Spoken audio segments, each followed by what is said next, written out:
बरसर विधानसभा की प्रबुद्ध जनता को रमेश शर्मा का सादर नमस्कार।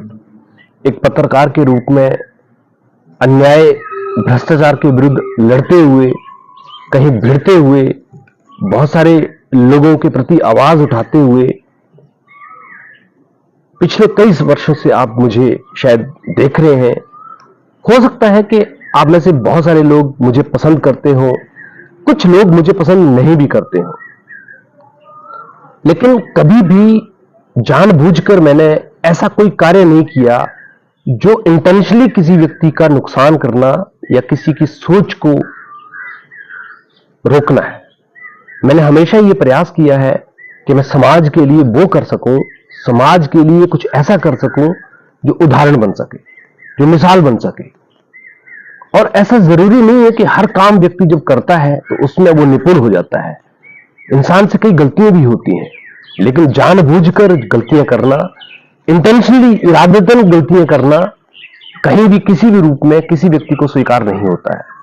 और शायद आज ये बात मैं इसलिए भी कर रहा हूं कि बरसर विधानसभा का जो एपिसोड पिछले दिनों से चल रहा है वो बहुत ही आहत करने वाला एपिसोड है।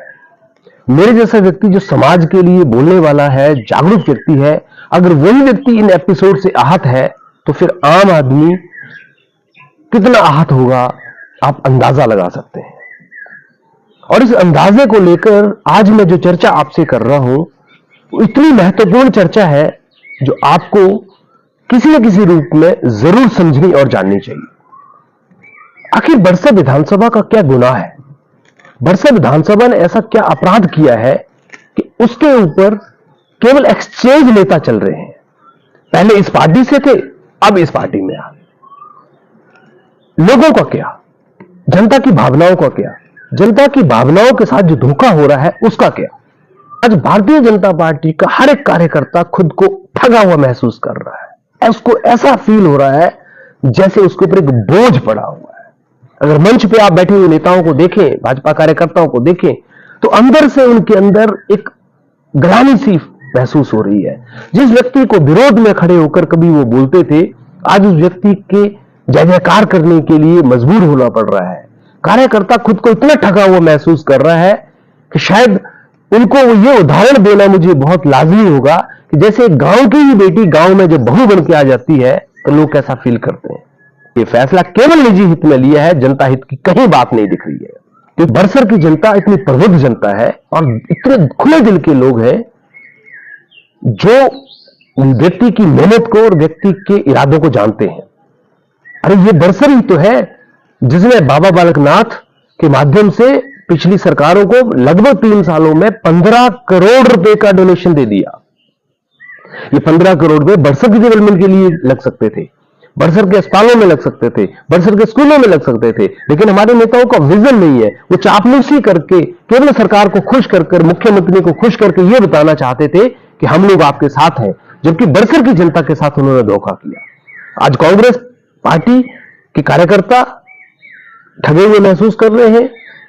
भारतीय जनता पार्टी के कार्यकर्ताओं की तो आप पूछिए मत क्या हालत है। उनको कोई ऑप्शन नहीं मिल रहा है, समझ नहीं आ रही है वो कैसे अपनी मर्यादा के बाहर जाएं।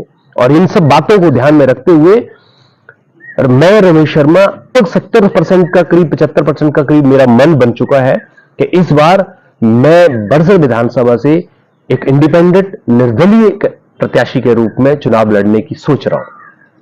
और ये मैं इसलिए सोच रहा हूं क्योंकि बरसर के डेवलपमेंट के लिए किसी के पास विजन नहीं है, बरसर के डेवलपमेंट के लिए किसी के पास कोई प्लानिंग नहीं है, बरसर के डेवलपमेंट के लिए किसी व्यक्ति की कोई भी कहीं भी इरादा नहीं है। उनको सिर्फ इरादा है तो केवल अपने हित का, और ये बात साबित होती है इन सब बातों से। तो इस फैसले को 100% कंप्लीट करने के लिए मुझे आपका सहयोग, आपका विश्वास और आपका कमेंट चाहिए। आप क्या कहते हैं इस विषय पर? क्या मुझे निर्दलीय चुनाव लड़ना चाहिए? क्या मुझे बरसर की डेवलपमेंट के लिए सोचना चाहिए? व्यवस्था परिवर्तन की जो ये बात करते हैं, उस व्यवस्था परिवर्तन को करने के लिए क्या अगले 3.5 वर्ष आप मुझे सेवा करने का मौका देंगे? जो विधानसभा सबसे प्रबुद्ध विधानसभा मानी जाती है, क्या परीक्षा नहीं होनी चाहिए? क्योंकि इन लोगों ने केवल दल बदल करके केवल अपने हित के लिए काम किया है, इससे ज्यादा कुछ भी नहीं। इस बार 3.5 वर्ष बड़सर के विकास के लिए वोट करें। इस बार किसी नेता या किसी चाटुकार को वोट ना करें। मेरा आपसे निवेदन है, आप लोगों का क्या फैसला है, आप लोग इस पे क्या कहते हैं, जरूर कमेंट करके बताइएगा और इसको आप शेयर जरूर कीजिएगा ज्यादा लोगों तक। और अगली रणनीति क्या है वो मैं आपके बीच में बताऊंगा, लेकिन फिलहाल आपसे मैं विदा लेता हूं और आपके इसी विचार के साथ में मैं फिर आपके साथ मिलूंगा। बहुत बहुत धन्यवाद आपका।